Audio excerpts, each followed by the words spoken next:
Number 1లో Mahalakshmi నగర్కి సంబంధించిన వ్యక్తులము. ఈ సాయి టవర్స్ సంబంధించినటువంటి అన్ని మున్సిపాలిటీ ఛార్జెస్ కానీ ప్లస్ మున్సిపాలిటీకి సంబంధించిన అన్ని ట్యాక్సులు కూడా ప్రతి సంవత్సరం మున్సిపాలిటీ సభ్యులు వచ్చేసి వసూలు చేసుకుని వెళ్తున్నారు. కానీ ఇక్కడ జరిగే రోడ్డు పనులు కానీ స్ట్రీట్ లైట్స్ కానీ ఎటువంటి పట్టించుకోలేదు. చాలాసార్లు వినతి పత్రాలు ఇచ్చాం, కానీ వాటిని పక్కన పడేసి మమ్మల్ని అఘోరగా గమనించడంగా మమ్మల్ని వదిలేశారు. ఇక స్ట్రీట్ లైట్స్ లేవు, రోడ్డు సరిగా లేవు అని ఎన్నిసార్లు విన్నవించుకున్నా కానీ ప్రజాప్రతినిధులు కానీ మున్సిపాలిటీ సభ్యులు కానీ ఇతర సంఘ నాయకులు కానీ ఎవరు పట్టించుకోవడం లేదు.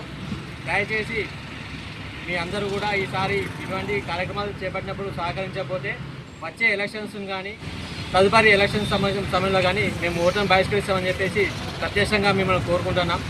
అయ్యా కలెక్టర్ గారు, మున్సిపల్ కమిషనర్ గారు దయచేసి ఈ రోడ్డు సమస్యని స్ట్రీట్ లైట్ల సమస్యను తొందరగా పరిష్కరించాలని చెప్పి కమిటీ సభ్యులు మీ అందరినీ దయచేసి కోరుకుంటున్నాం. త్వరగా చేస్తారని చెప్పి కోరుకుంటాం.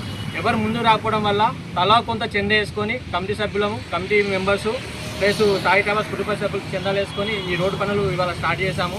స్ట్రీట్ లైట్ల కోసం రిక్వెస్ట్ చేస్తే మా దగ్గర బడ్జెట్ లేదు, గవర్నమెంట్ బడ్జెట్ ఇవ్వట్లేదు అని చెప్పి నిరాకరిస్తున్నారు. దానికి కూడా మేము చందాలు వేసుకున్నాం. తదుపరి ఇదే విధంగా తాగితే మాత్రం తదుపరి మున్సిపాలిటీకి సంబంధించిన ఎటువంటి ట్యాక్సులను కట్టరు. మేము నిర్దాక్షిణ్యంగా అందరినీ నిరాకరించి బయట పంపించడం జరుగుతుంది.